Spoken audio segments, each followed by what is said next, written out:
Hello दोस्तों, मैं दीपेंद्र शुक्ला एक बार फिर स्वागत करता हूं आपका आपके अपने YouTube चैनल से स्टडीज पर। दोस्तों, जैसा कि अभी हम वॉइस का अध्ययन कर रहे हैं, वॉइस में हमने लगभग सारे रूल्स देख लिए हैं। अब आखिरी में एक छोटा सा रूल बचता है, वो ये था कि किसी भी परफेक्ट कंटिन्यूअस, चाहे वो प्रेजेंट परफेक्ट कंटिन्यूअस हो, पास्ट परफेक्ट कंटिन्यूअस हो, फ्यूचर परफेक्ट कंटिन्यूअस हो और फ्यूचर कंटिन्यूअस टेंस हो, इन सारे टेंसेस में एक यदि कॉन्ट्राडिक्शन की बात करी जाए तो यहां पर यह माना जाता है कि इन टेंसेस का पैसिव वॉइस नहीं बनता है। ठीक है, सामान्यतः यदि आपको इनका सेंटेंसेस आते हैं तो आप यही कह देते हैं कि भाई हम पैसिव वॉइस, हम किसी भी परफेक्ट कंटिन्यूअस और फ्यूचर कंटिन्यूअस टेंस का पैसिव वॉइस में कन्वर्जन नहीं करते हैं। ठीक है, लेकिन इन सम सर्कमस्टांसेस इन सारे टेंसेस का भी पैसिव वॉइस बनाया जाता है। तो चलिए दोस्तों, देखते हैं कि इसका हम पैसिव वॉइस किस प्रकार से बना सकते हैं। हाँ, तो दोस्तों सबसे पहले हम देखते हैं कि जैसे यहाँ पर हमने जो सेंटेंस लिखा हुआ है, I have been playing cricket since 5 o'clock, है ना। यहाँ पर मैंने एक जनरल सेंटेंस लिख दिया, ये बिलोंग करता है हमारा प्रेजेंट परफेक्ट कंटिन्यूअस टेंस को, है ना। तो ये इस प्रकार के सेंटेंसेस यदि आपको कभी भी किसी भी एग्जाम में आते हैं तो पहली कंडीशन कि उनका पैसिव वॉइस नहीं बनता है। यदि हमें सबसे पहले इस प्रकार के सेंटेंसेस आए तो पहले क्या देखना है कि भाई आर नॉट एप्लीकेबल, इनका पैसिव वॉइस नहीं बनाया जाता है। लेकिन यदि उसके अलावा कोई दूसरे ऑप्शन यदि आपको आते हैं तो उनका पैसिव आप क्यों, कब और क्यों और कैसे बना सकते हैं वो मैं आपको बताता हूं। भाई पहले हम बात करते हैं कि सामान्यतः इनका पैसिव क्यों नहीं बनाया जाता। उसका रीजन है कि जब भी हमें वर्ब को उसके थर्ड फॉर्म में कन्वर्ट करना होता है तो हम सामान्यतः क्या करते हैं भाई कि बी का यूज करते हैं, है ना। कि किसी भी वर्ब के फॉर्म को शिफ्ट करने के लिए हम किसका यूज करते हैं, बी का। कि जैसे अभी हमें इस टेंस को पैसिव में कन्वर्ट करना होगा तो हम क्या करेंगे, ये जो मैन वर्ब है हमारी उसे थर्ड फॉर्म में कन्वर्ट करेंगे और इसके साथ जो भी ऑपरेशन हो रही होगी उसे हम किसमें शिफ्ट करते थे, बी में। लेकिन इस कंडीशन में यहां पर यदि देखा जाए तो यहां पर क्या है भाई, बी का थर्ड फॉर्म ऑलरेडी लगा हुआ है, इट मीन बी का यूज यहां पर पहले ही कर लिया गया है। ठीक है, तो इस कंडीशन के कारण सामान्यतः किसी भी परफेक्ट टेंस और फ्यूचर कंटिन्यूअस टेंस, इन दोनों टेंसेस में, ठीक है, परफेक्ट कंटिन्यूअस और फ्यूचर कंटिन्यूअस टेंस दोनों टेंसेस में पैसिव वॉइस को नॉट एप्लीकेबल या नहीं बनता है या कह दिया जाता है। बट आज हम सीखेंगे कि इसमें हम पैसिव वॉइस कैसे बनाया जा सकता है। ठीक है दोस्तों, तो दोस्तों यहां पर देखिए मैंने यहां पर present perfect continuous, past perfect continuous, future perfect continuous और फ्यूचर कंटिन्यूअस, इन चारों सेंटेंसेस के स्ट्रक्चर्स को यहां पर लिख दिया है कि हम इन टेंसेस में किस प्रकार से बनाते हैं। अब इन सारे सेंटेंसेस में हम स्ट्रक्चर्स में हमें कॉमनली क्या देखने को मिल रहा है भाई कि यहाँ पर बी के फॉर्म का यूज किया गया है। यहाँ पर तीनों में वर्ब के बी के थर्ड फॉर्म का यूज कर लिया गया, यहाँ पर बी का फर्स्ट फॉर्म का यूज किया गया है। तो इन्हीं के कारण हम सामान्यतः इन टेंसेस में पैसिव वॉइस को कन्वर्जन नहीं करते थे, लेकिन इनका भी कन्वर्जन किया जा सकता है। वो कैसे किया जा सकता है भाई कि यदि हमें इनका पैसिव बनाना ही है ना, तो हम क्या करेंगे कि हमने सबसे पहले तो हमारे सब्जेक्ट, हेल्पिंग वर्ब, वर्ब और ऑब्जेक्ट वाले सेगमेंट को अलग अलग कर लेना है ना। यहां पर तो ऑलरेडी सब्जेक्ट ऑब्जेक्ट तक है। फिर इसके बाद सिंस फॉर को हम अपनी जगह पर एज इट इज रहने देंगे, सिंस फॉर प्लस टाइमिंग अपनी एज इट इज अपनी जगह पर रहेगा। वॉइस में हमें कितना कन्वर्जन करना होता है, सब्जेक्ट, हेल्पिंग वर्ब, वर्ब और ऑब्जेक्ट को, है ना। तो सबसे पहले हमने क्या किया भाई कि जो सामान्य रूल है उन्हें फॉलो करने हैं कि ऑब्जेक्ट को उठाकर सामने ले आना है। तो सबसे पहले हमारा नया सेंटेंस है, नया स्ट्रक्चर जो है वो किससे स्टार्ट हो जाएगा, ऑब्जेक्ट से स्टार्ट हो जाएगा। तो object helping verb will be the same, has और हैव अपनी जगह पर एज इट इज रहेंगे। साथ ही साथ यहाँ पर बीन जो कि पहले से है उसे भी हम अपनी जगह पर एज इट इज रहने देंगे। अब कंटिन्यूअस टेंस की पहचान होती है वर्ब का जीरंड फॉर्म, है ना। इसे हमें कहीं ना कहीं शिफ्ट करना होगा, लेकिन पैसिव की पहचान होती है भाई वर्ब का थर्ड फॉर्म। तो हमने सबसे पहले वर्ब को उसके थर्ड फॉर्म में कन्वर्ट कर लिया। अब इस आईएनजी को जो कि कंटिन्यूअस टेंस की पहचान है उसे हम कहां पर शिफ्ट करेंगे, उसे शिफ्ट करेंगे फिर से बी में। और यहां पर हम एक बी तो है ही, एक एडिशनल बी को लेकर और उसमें जीरंड फॉर्म को लगा देंगे। ठीक है, तो क्या स्ट्रक्चर हो जाएगा वो हमारा, ऑब्जेक्ट प्लस हैज या have plus been plus being plus verb का थर्ड फॉर्म प्लस बाय लगाकर हम क्या करते हैं, सब्जेक्ट को लास्ट में रख देते हैं। तो प्लस बाय प्लस सब्जेक्ट। अब जो सिंस फॉर बचा हुआ है वो एज इट इज रहेगा। तो सिंस फॉर प्लस टाइम वो अपनी जगह पर एज इट इज रहेगा। ठीक है, सिमिलरली यदि देखा जाए तो पास्ट में भी यही करना है हमें। पास्ट में भी हमने ऑब्जेक्ट को उठाकर सामने ले आना है, तो object plus had as it is रहेगी, बीन भी अपनी जगह पर एज इट इज रहेगा, क्योंकि भाई हैव और हैड के साथ हमेशा वर्ब का थर्ड फॉर्म आता है, तो हैव और हैड के साथ हमने वर्ब की थर्ड फॉर्म वाली कंडीशन यहां पर पूरी कर ली। साथ ही साथ अब हमें यहां कि हमारी इस वर्ब को थर्ड फॉर्म में कन्वर्ट करना है, जो कि अभी किसमें है, जीरेंट फॉर्म में, तो इस जीरेंट फॉर्म को हम फिर से बी में शिफ्ट कर देंगे, क्या हो जाएगा, बीइंग। क्लियर, तो अब हमारा नया structure object plus had plus being plus verb का थर्ड फॉर्म प्लस बाय और सब्जेक्ट आ जाएगा। साथ ही साथ सिंस फॉर प्लस टाइमिंग अपनी एज इट इज वाली जगह पर रहेंगे, mean at the end of the sentence. Clear, अब इसी के साथ फ्यूचर की हम बात करें तो फ्यूचर परफेक्ट कंटीन्यूअस का पैसिव कैसा बनाया जाएगा भाई, फिर से ऑब्जेक्ट सामने बिल्कुल सिमिलर है कि ऑब्जेक्ट सामने आ जाएगा या नए सेंटेंस की शुरुआत हो जाएगी ऑब्जेक्ट से, प्लस विल शाल अपनी जगह पर एज इट इज रहेगा,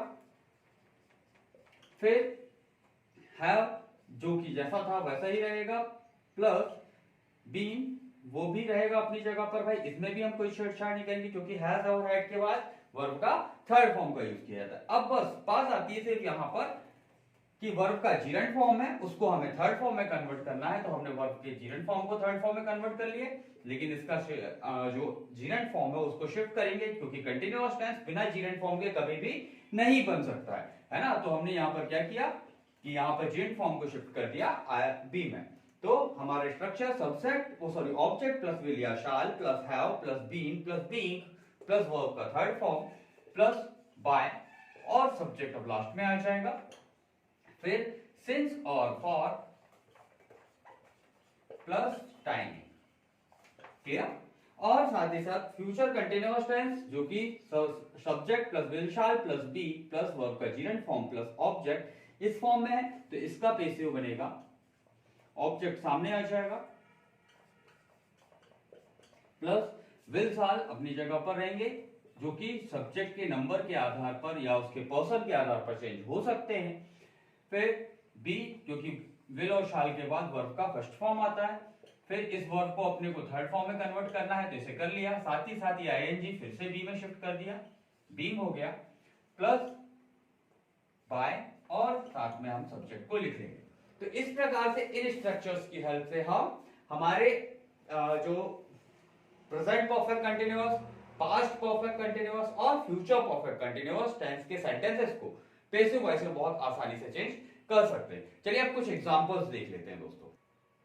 हाँ तो दोस्तों यहाँ पर मैंने चारों सेंटेंस लिख दिए हैं। ये है हमारा I have been, it mean present perfect continuous, Ram had been mean past perfect continuous, teacher will have been mean future perfect continuous और Tanu will be it mean ये है हमारा फ्यूचर कंटीन्यूअस का टेंस है ना। देखिए हैव बीन, हैड बीन जहां भी आ जाए वो क्या होते हैं, परफेक्ट कंटीन्यूअस टेंस के सेंटेंसेस होते हैं।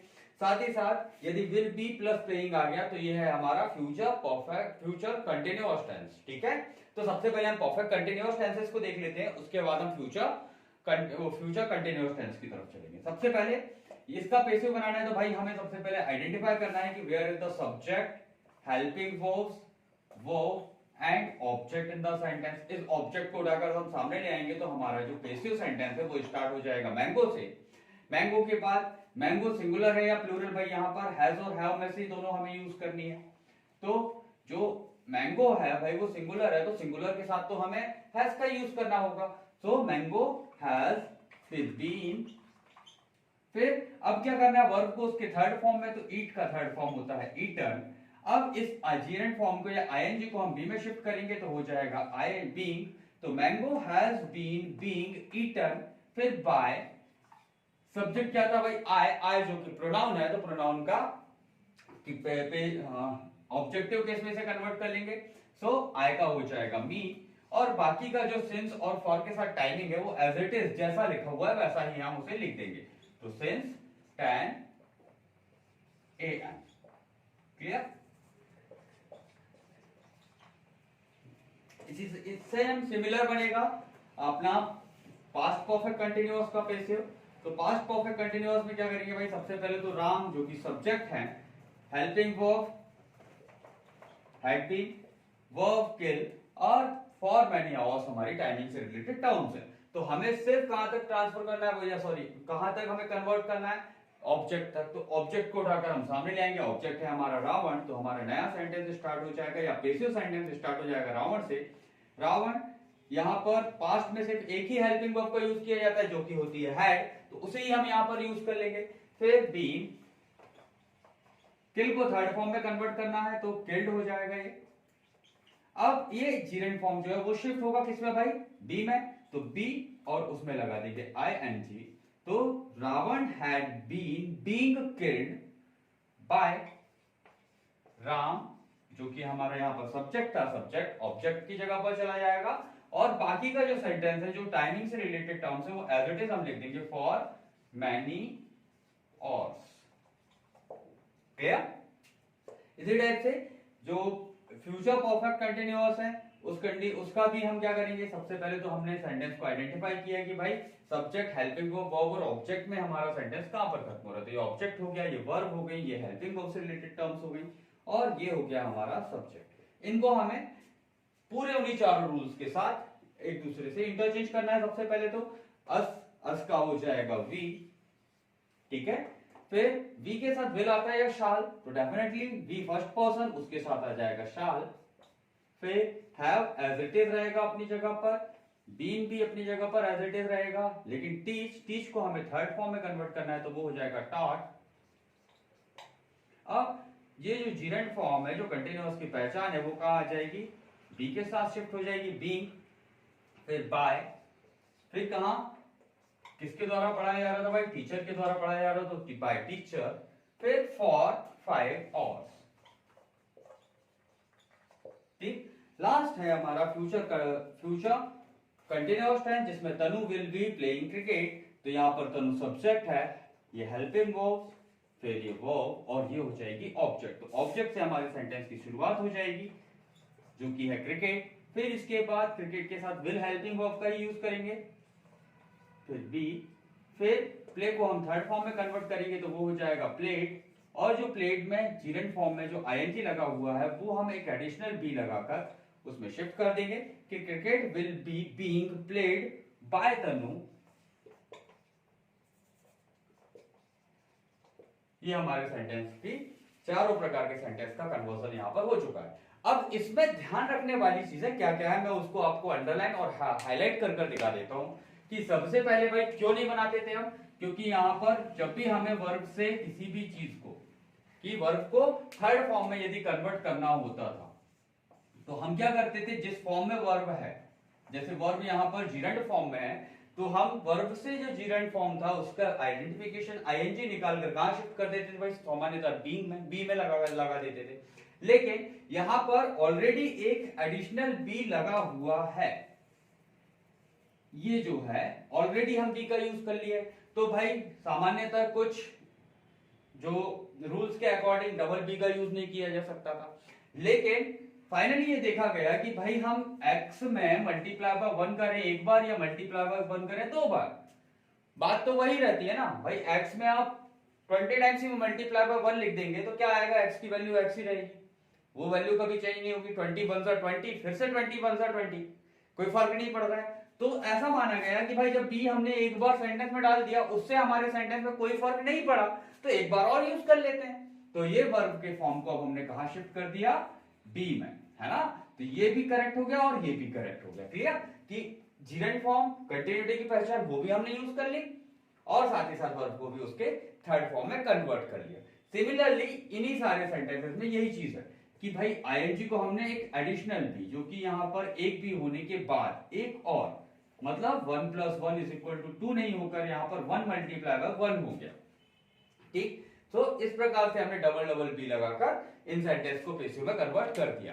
ठीक है दोस्तों, तो आई होप ये भी वीडियो सारे रूल्स भी आपको बहुत अच्छे से समझ में आ गया होगा और मेरे सारे वीडियोस में मैं जो आपको बताने की कोशिश लगातार कर रहा हूं कि भाई हमें जो भी इंग्लिश है, इंग्लिश में हर चीज को बेसिक से समझना है, अंदर से समझना है कि भाई ऐसा होता तो है लेकिन क्यों होता है, कैसे होता है, ये सारी चीजें आपको समझ में आ रही होंगी और आप बहुत अच्छे से इंग्लिश ग्रामर को सीख पा रहे होंगे। ठीक है दोस्तों, तो ये वीडियो मैं आज यहीं समाप्त करता हूं। मिलते हैं अगले वीडियो में, तब तक के लिए जय हिंद।